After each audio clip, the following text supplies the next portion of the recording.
Hello and welcome to GameSack. Let's take a look at some arcade to home conversions.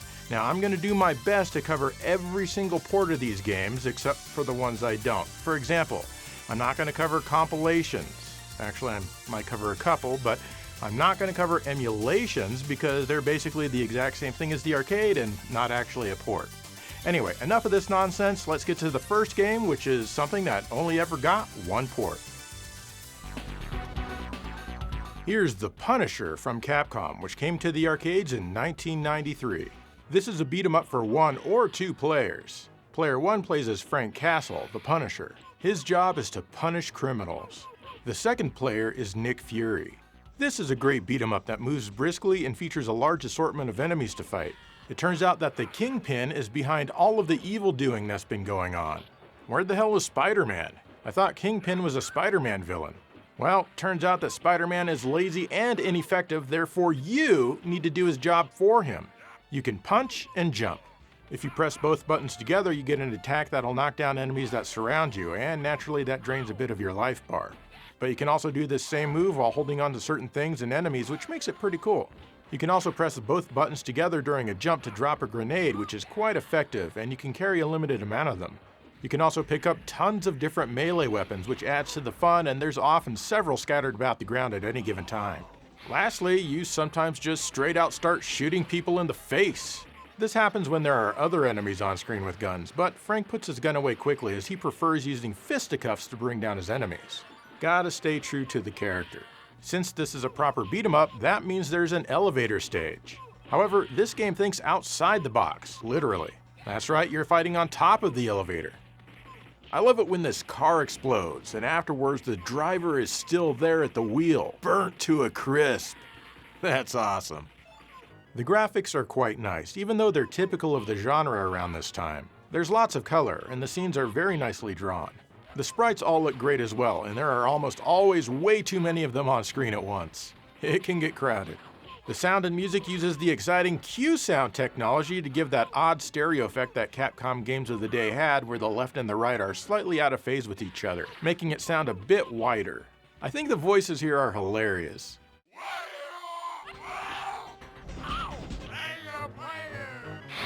Overall, this is a great game to play in the arcade.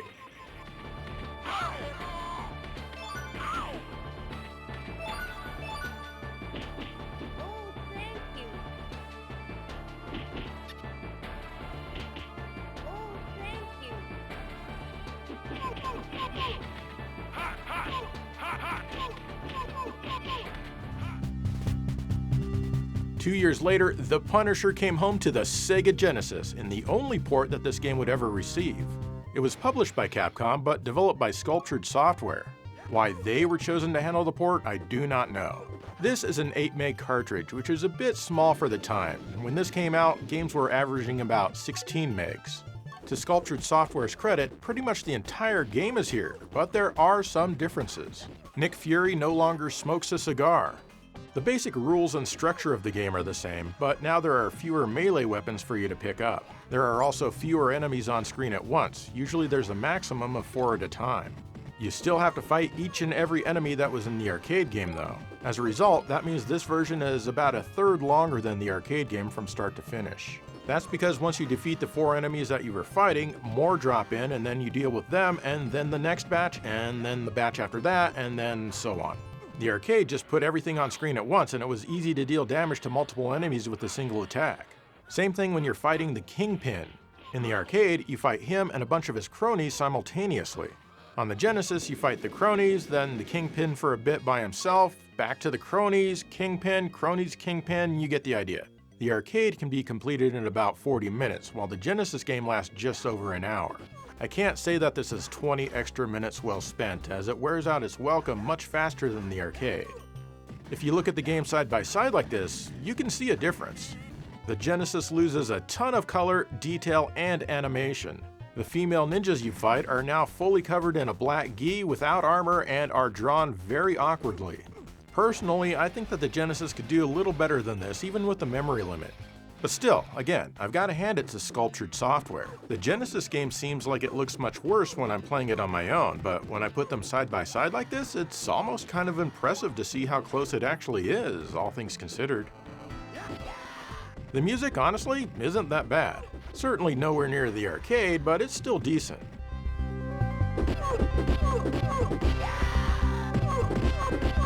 Supposedly, it uses the Horrible Gem sound driver, and if that's the case, I'm actually fairly impressed. I mean, where are all the fart sounds? The sound effects and voices, though, are all pretty rough. At the end of the day, I think that the arcade version comes out on top. I'm sure there's someone out there, though, who prefers the Genesis game for whatever reason. Let me know in the comments if you're that person.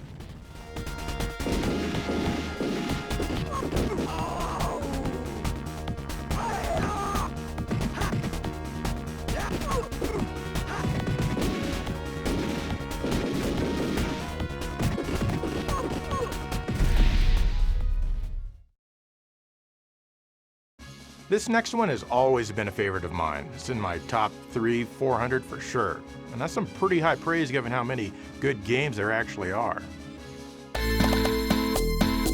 Here's Sunset Riders from Konami, released to the arcades in late 1991. This is a run and gun of sorts set in the Old West. You and up to 3 friends play as very flamboyantly dressed cowboys. You run along killing tons of bad guys. You can upgrade your weapons to shoot a slightly wider dual shot. This can be accomplished by collecting icons or even collecting sexy times from women mid-battle. You walk and shoot. There's no way to stand still unless you're shooting straight up. You're large and awkward, so it can be tough to avoid all of the slowish moving enemy shots. You die in a single hit because, well, it's an arcade game. It still remains fun though. Each stage has a boss who takes a ton of damage. Each of them also speaks. Out. Please, please, don't shoot my brother. He's only following orders. All right, ma'am, we won't shoot him. I mean, except for the 300 or so times I just shot him, but yeah, okay. There are a couple of stages where you're on horseback to break things up.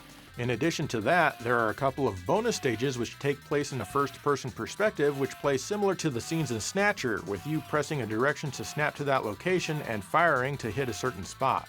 A bit hard to describe, but it's easy to play. The music for the game is fun and I love it. What a great game.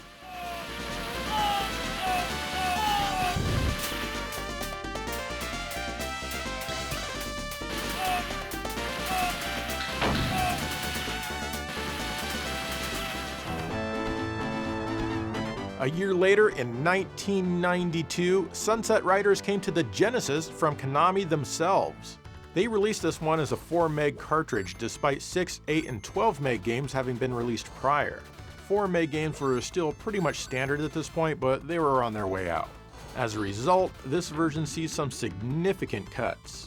First off, it's only 2 players now instead of 4 players, and you can only choose from 2 characters. However, the game won't let you select a 2-player mode unless you use 3-button controllers or your 6-button controllers are in 3-button mode. You can leave your 6-button controller in 6-button mode for the single-player game though. The game itself plays pretty much the same as far as your controls go. However, you do get an extra shot button so you can fire in all directions without moving now. The Genesis version here is the only one that has this exciting feature. You still have the one-hit deaths. Now, when enemies die, they drop lots of coins for you to collect. If you die, you'll also drop some of your coins. The game no longer provides constant tutorials like the arcade did, because Konami knows that console gamers are smart enough to figure this stuff out. At least they were back then. Half of the game is missing, and as a result, each stage is now divided up into 2 sections. The first section ends when you rescue a girl at the end. The second section leads up to and includes the boss fight. It goes without saying that 4 of the 8 bosses don't show up, and some of the ones that are here are now on different stages. The bonus stages are now horseback stages where a woman tosses you coins and 1-ups. These are the only horseback stages in the game and it appears 3 times. The Snatcher style bonus stage is gone. You can now shoot the indigenous guy's blades as he throws them at you, which is honestly pretty helpful. There are new dog enemies that run after you. They added a versus mode here where you and player 2 shoot at each other until one of you die. Obviously, the game comes with some graphical downgrades. There's less animation in the characters, the intro is gone, there's less detail in the backgrounds, and the color palette is now quite a bit darker. It also runs in the Genesis's lowest resolution mode. The music is pretty good though. It doesn't sound as nice as the arcade, but it still sounds pleasant. There are some vocal yelps and yells, but no speech. That's a nice voice. I mean besides that, I mean the bosses. They now speak with text bubbles instead. Overall, this is a playable yet disappointing port. I wish they would have waited a year to do it and used more memory.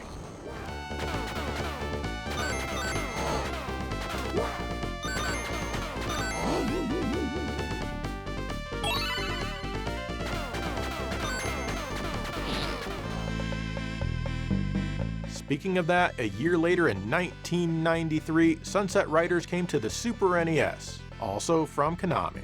By the time this came out, memory prices had decreased enough to where this was able to be a full 8 meg game, twice the size of the Genesis port, and it shows.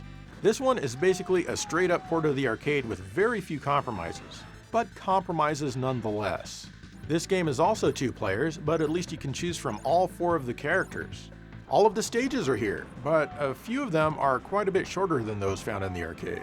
You can especially see this in the last stage where it takes you from one part all the way to a later part because what was in between there no longer exists. But the good news is that you get the Snatcher style bonus stages. In this one, it's very rare that a woman will give you sexy time and power you up, but there is one at the beginning of the game. The women here all have more clothes on as well because Nintendo. They're protecting you, and it worked. I mean, look how well adjusted you grew up to be.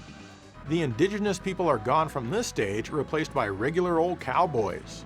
I'm not sure why, as the boss of the stage remains the same. Graphically, the game looks much closer to the arcade than the Genesis port with lots of bright colors. Some detail has been sacrificed if you look close enough, but I think that most people won't notice or care. Some of the parallax effects are less good than both the arcade and the Genesis game with fewer overlapping parts, but it's minor. The sound and music are pretty good. Once again, not as nice as the arcade game, but it's pleasant.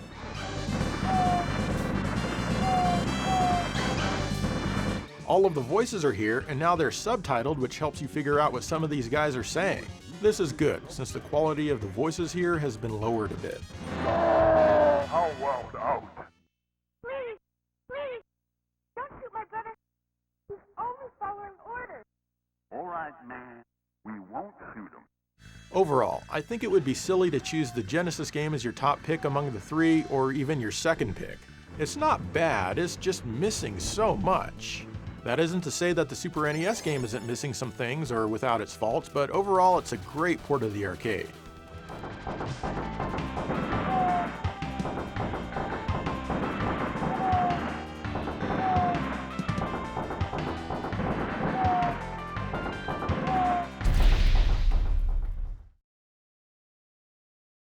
As I was making this exciting episode, I found myself having the most fun with this next game. Not because it's mega outstanding or anything, but because I'd never really played through any of the versions before from beginning to end. Well, I did just that for the arcade and both of its home ports. Here's Cadash from Taito, released in the arcades in 1989. This is a side-scrolling action RPG. That's right, an arcade action RPG. I can't think of many of these off the top of my head besides Wonder Boy and Monsterland from Sega, but I'm sure there's at least a few more. You kill enemies with your sword, gain experience, level up, collect money, spend it on better weapons and armor in a shop, buy items like herbs and antidotes, talk to NPCs, the whole 9 yards. As far as the story goes, a girl has been kidnapped and you need to rescue her. This one supports up to 4 players simultaneously via networked cabinets. 2 players can play on a single machine. You have 4 players to choose from: a fighter, a mage, a priest, and a ninja. Of course, they all have their own strengths and weaknesses. For example, the fighter I'm playing as can't use magic attacks. He needs to brute force his way through everything. The control is a touch stiff, that's what she said, but the game still remains enjoyable to play. Once you make your way past an area, you warp to another, and you can even backtrack to go sleep at inns to restore your health. It's surprising how complex and big some of these mazes are, but video gamers love mazes, so it should make you extremely happy, at least in the short term. One play session can last quite a long time, but you can continue when you die, and you'll probably die a lot. You also have a time limit, and yes, you can buy more time from the shops with in-game currency. I've read that this game was pretty profitable in Japanese arcades. The graphics are average to good for a 1989 arcade game. Not much special, but it does have some nice colors here and there. The music is just kind of there, not incredibly interesting, but it won't annoy you. Definitely an intriguing game to find in the arcades.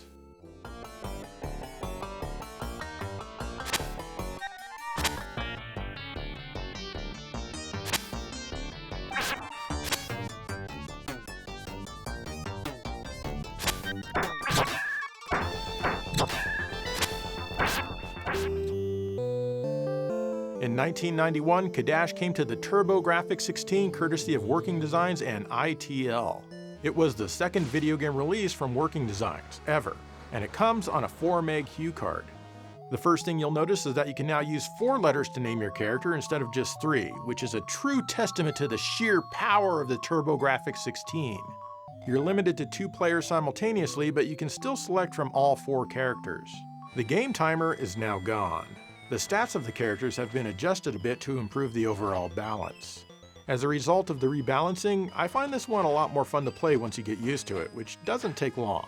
This is the first time I really got serious with this one, and I'm enjoying it a lot more than I used to, and I used to enjoy it quite a bit. The stages have largely been redesigned to flow from large room to large room instead of being seamless like the arcade. The layout of everything is still similar overall though. Some little things are different though, like this lady gives you a key after you talk to her, and this only happens on the TurboGrafx. The game feels like it moves a bit faster now, and it can be tougher to avoid some of the attacks from some of the bosses. Also, sometimes when you get hit, you go flying, but only sometimes. You can now resurrect the other player at ends in a 2-player game. This one seems pretty tough at first because there are no continues, no save feature, and no password. Supposedly, there's a hidden continue feature at the title screen, but I was never able to get it to work. Still, once you learn the game, you should easily be able to beat it after a few serious play sessions. The text is certainly now much better. Gone is the sloppy localization that the arcade version had all over. And yes, there is a bit of Working Designs humor sprinkled in here and there. Some of it's a bit cheesy, and that's fine. Nothing to clench my butthole about. The graphics have been largely redesigned to look more cartoonish and colorful. Yes, it's a bit simplified compared to the arcade, but I still like it. It honestly adds some personality. Gone, however, is the parallax scrolling. The music is thin and high-pitched in areas, but generally it sounds like the TurboGrafx 16 is supposed to sound, and that ain't bad. Overall, I really like this port.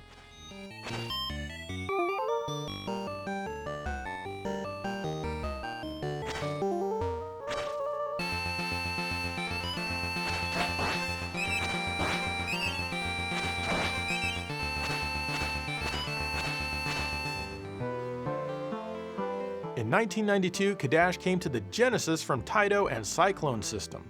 Curiously, it wasn't released in Japan despite being programmed there. Memory-wise, it's the same size as the Turbo version, 4 megs. The intro is completely missing. You're back to only having 3 characters to name your guy. Also, only 2 of the characters are here now, the fighter and the mage. If you like playing as the priest or the ninja, you can go straight to hell. This is more of a straightforward port of the arcade, with more or less the exact same layouts, though some things now have their own rooms and there are other minor changes here and there to the level structures. The boss that's in the middle of this level is completely gone. Where's that 4 meg power when you need it? You can also buy extra lives in this one, and this is the only version where you can do that. You get the stat screen when you pause the game, which will let you know how many more experience points you need to level up. This can be quite helpful if you decide to grind for a little bit, which honestly you don't really need to do. Once again, there is no save feature or passwords, but you do get a whopping 2 continues. There is a hidden code for unlimited continues though. The localization is fine. It's certainly better than what the arcade game got. Visually, it's fairly close in many respects, but it does come up short. It's darker and more dingy than the arcade. For example, look at the far background in each of these versions. Which one would you say looks worse out of these 3? I mean, it's fine for a mid-tier Genesis game from 1992, but blow you away it won't. The same goes for the audio. It's just there and it's not offensive, and it has very few moments in stereo, though this is the only version that features a brief stereo effect anywhere. Overall, it's still a good game for the console, but it's the worst version of Cadash. I think the Turbo is tied with the arcade as my favorite, as I like them both for different reasons. The Turbo version improves on the arcade slightly in some scenarios, like this boss fight here. He's significantly smaller on the other two platforms, but usually the Turbo version has the smallest graphics. The Genesis version probably looks pretty good if you're playing on a black and white TV. Still, all three of these are fun games all around, I say.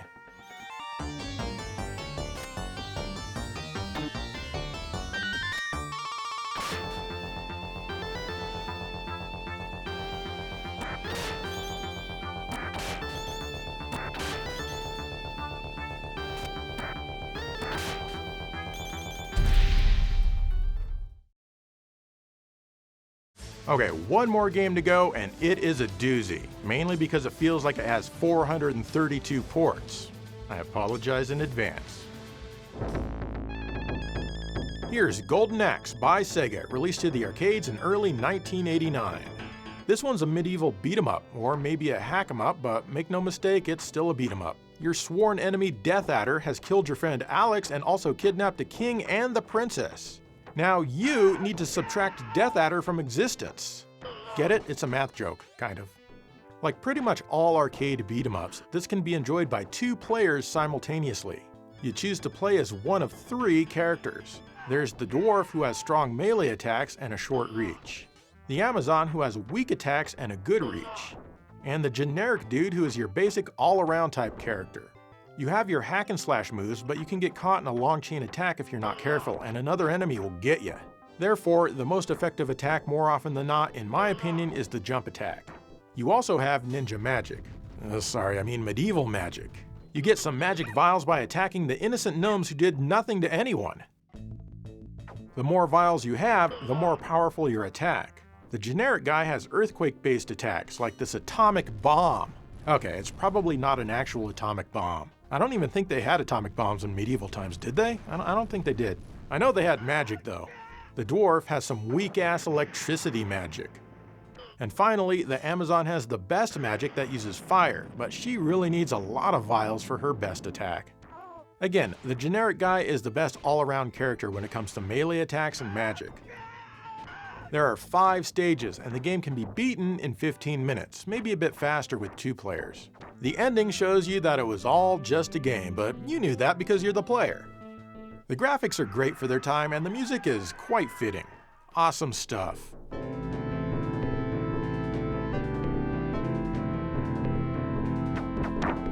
The sound effects and voices have been largely stolen from First Blood starring Rambo.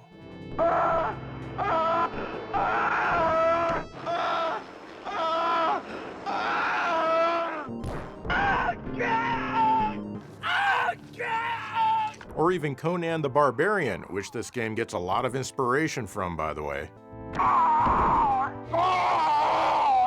This game was quite popular in its time, and it would end up coming home to several different consoles.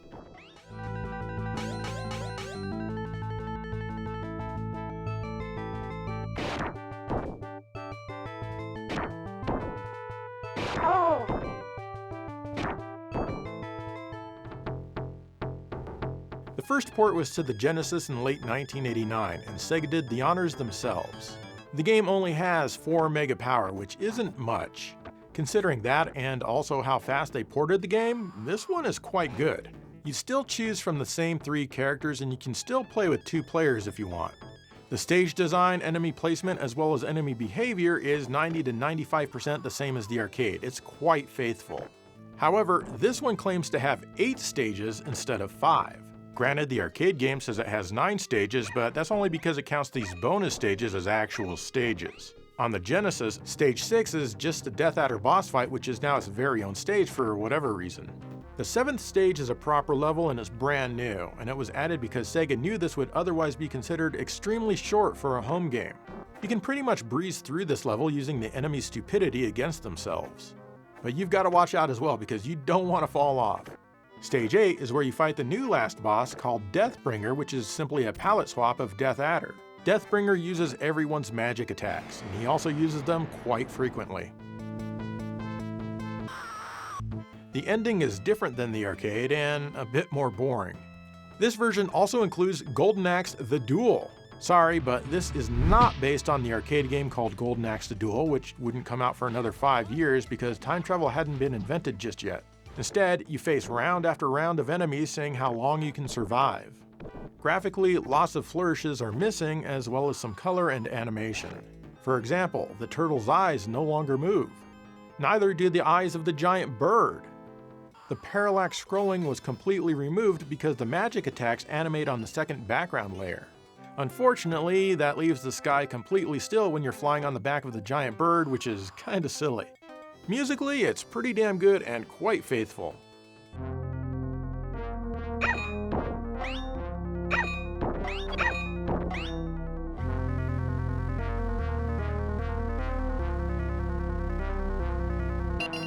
The new boss, Deathbringer, gets his own brand new music.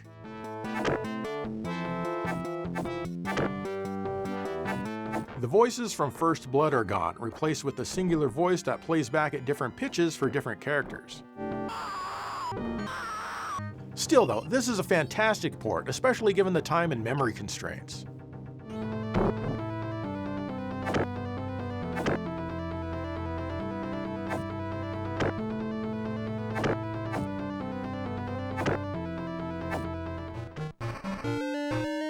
In early 1990, Golden Axe came to the Sega Master System courtesy of Sega.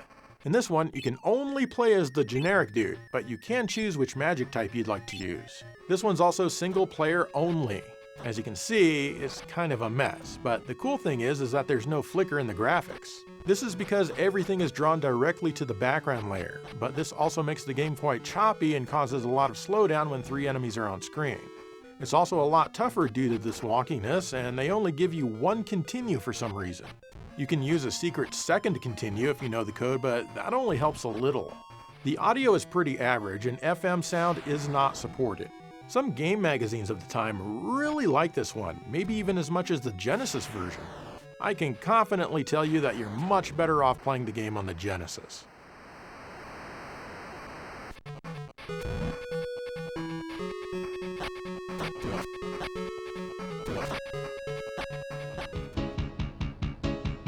Golden Axe came out for the PC Engine CD-ROM from Telenet also in 1990. It was only released in Japan. Dear God, this one is bad. This one is also 1 player only. As you can see, this game looks and plays hilariously awful. Everything is tiny and most of the screen is either black or dedicated to the HUD. The graphics are perhaps worse than the Master System version, and it certainly plays worse. You move very slowly, but the enemies all move very fast. You'll often find yourself using magic on the common enemies because they surround you and there's really nothing else you can do. Many of the enemies are missing, and even some of the bosses are missing. The sound is horrible beyond belief, sounding closer to an Atari 2600 game than anything. The music is CD quality and it's not horrible, but the synth they use just doesn't feel appropriate for the game. There are cutscenes here, of course, but they're extremely uninteresting and long. Just like, well, I don't know, but they're boring. I recommend playing the Master System version over this one.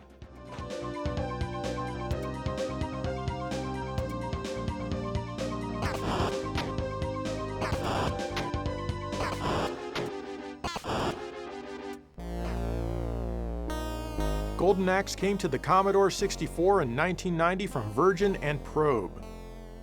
This is a far cry from the arcade game. It's almost as if you took an empty floppy disk and walked by an arcade that had a Golden Axe machine inside, hoping to absorb some of the stray magnetism from the game. Only 1 enemy is ever on screen at a time. In order to jump, you need to press up and the attack button simultaneously. To use magic, you press the space bar. What sucks is that even when your magic is full, you don't get the full mushroom cloud graphic, only little explosions. The enemy placements are all wrong, hell even the bosses are often in the wrong stages. You must choose music or sound effects because the Commodore 64 isn't powerful enough to do both. The music is really good, but there's only 1 track aside from that in the title screen. Why were they so lazy with the music? You do get a free seizure between levels as it loads though. This is not a port that I would recommend.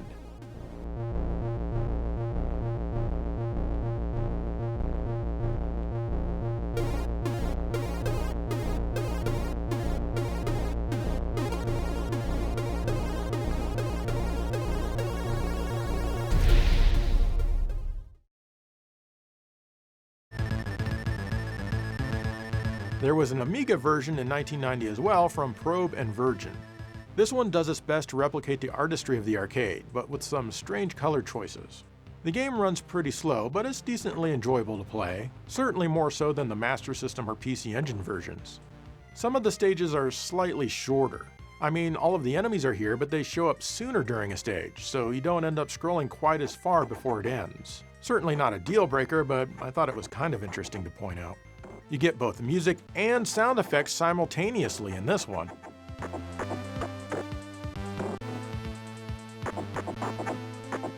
I really like the music. In fact, it sort of sounds like a TurboGrafx 16. If you're stuck with a computer instead of having a console like the cool kids, this is probably the way to go.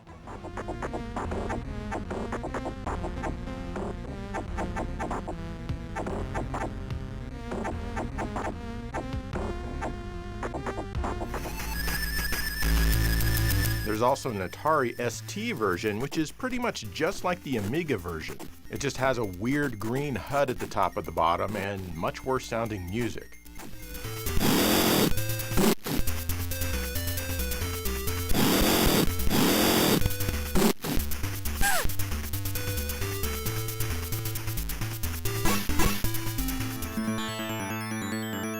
Golden Axe even came to the PC in 1990. It runs in DOS, and sadly it's based on the Genesis game instead of the arcade, so it pretty much doesn't count in my opinion. It's pretty bad. I couldn't get any joysticks to work, and the keyboard controls aren't thought out well at all. There are some minor differences, like what rideable beasts show up when and where, and other uninteresting nonsense like that. The sound is extremely scratchy, and I really can't recommend playing this one. But yes, it does have the extra stage that the Genesis version does. I checked on YouTube.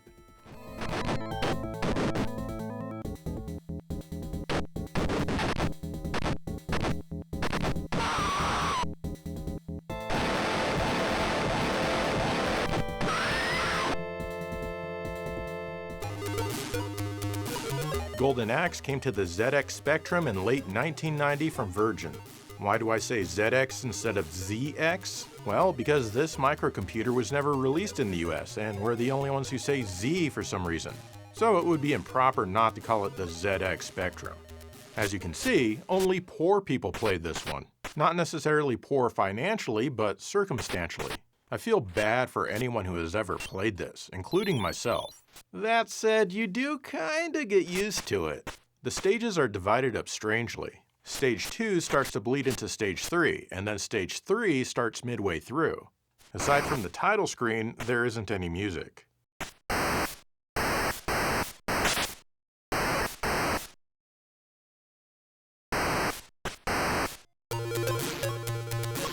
Golden Axe also came to the Amstrad CPC in late 1990.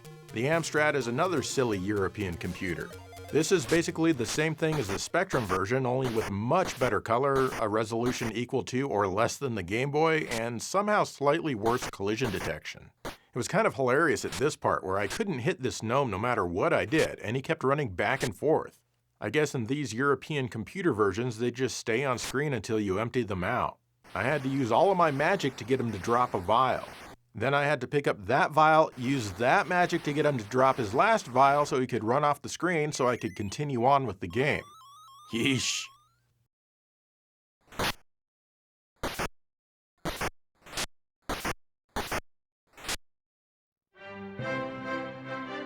Golden Axe came to the Sega CD in late 1992 as part of the Sega Classics Arcade Collection pack-in disc. This is the same as the Genesis game with a few changes. The music is now the arcade version with a little bit of audio sweetening applied. The voices have been upgraded as well, check it out.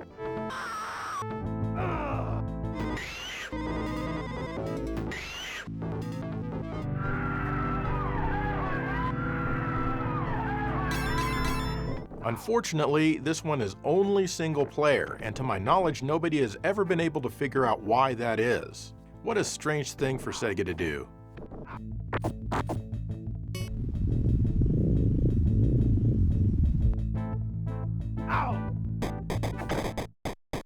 Golden Axe then came to the Wonderswan color in 2002. The title screen says 1989, but I think that's probably a lie. Mainly because the Wonderswan color wasn't released until 2000. This one was developed by Bandai. It's another one that's based on the Genesis game. Yes, it even has the extra stage. But it plays so much worse. Collision detection means nothing, not for the enemies anyway. However, they can always connect with you. Hell, it's even super hard to hit the gnomes. Come here! Stay still, let me hit you! This is infuriating. Get caught between two enemies and it can be super tough to get out of it. As you may have guessed, I don't enjoy this one. The music is kinda nice for an 8-bit handheld though.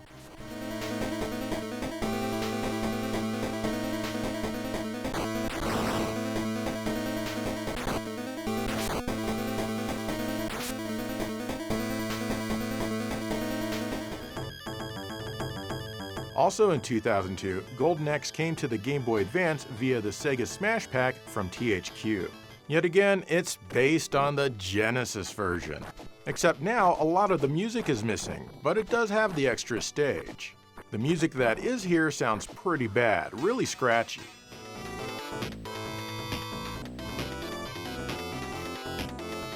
Also, there have been some color changes, making the game significantly darker. The color transitions that were in the Genesis game are gone.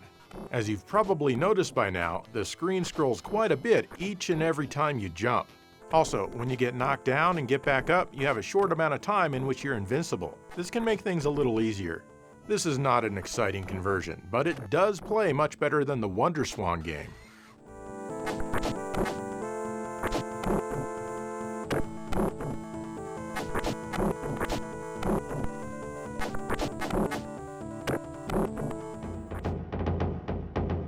Finally, Golden Axe was released on the PlayStation 2 in 2004 as part of the Sega Classics collection. This really is more of a remake than anything. The game is now made up entirely of cheap-looking polygons.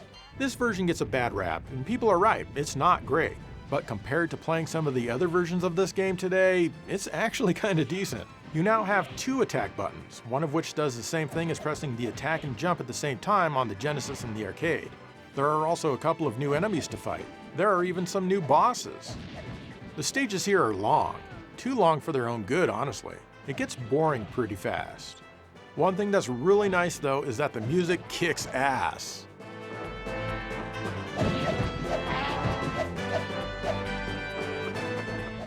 All in all, I have to say that the Genesis is the best port of the game and the best way to play it outside of the arcade itself or straight up emulation, which you can find everywhere these days.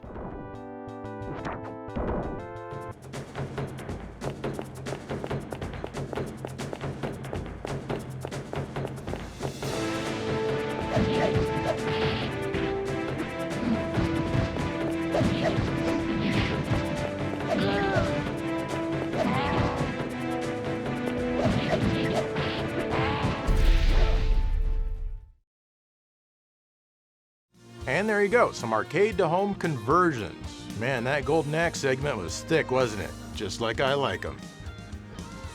So, what are some of your favorite arcade to home ports? Let me know. In the meantime, thank you for watching GameSack.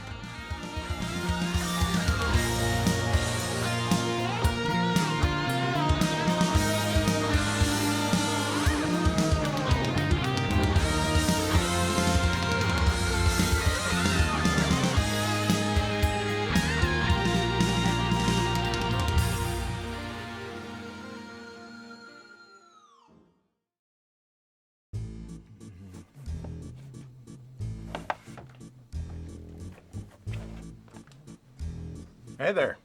Oh, hey. Notice anything? You look like me. Actually, you look like me. We look like each other. That's fair. But we're wearing different clothes so that people think there's a difference. Yes, it makes this entire conversation quite believable. So why are we doing this anyway? Because our video requires a conversation, but there's only one person. Oh, that is incredibly clever. Indeed. It's quite popular on TikTok. TikTok? Yes, TikTok. Are we on TikTok right now? No, silly. Notice how the aspect ratio is wider compared to taller. Yes, I do enjoy the wider aspect ratio. That's because it feels natural. Oh? Yes, people's field of view is wider than it is tall. And TikTok uses a taller aspect ratio? Indeed it does. But if it's unnatural to look at, why do they do that? Because it's more natural to hold your phone vertically in your hand. Do they know their phones can rotate? They do, but I think that might be asking too much. This really is an exciting and moderately educational conversation. Yes, even though I'm basically just talking to myself. Should we mention something about video games since technically this is a video game show?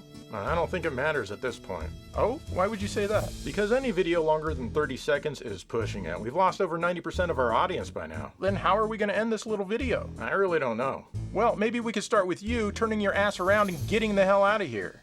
Okay then, see ya. Jeez, what a loser. I hate myself.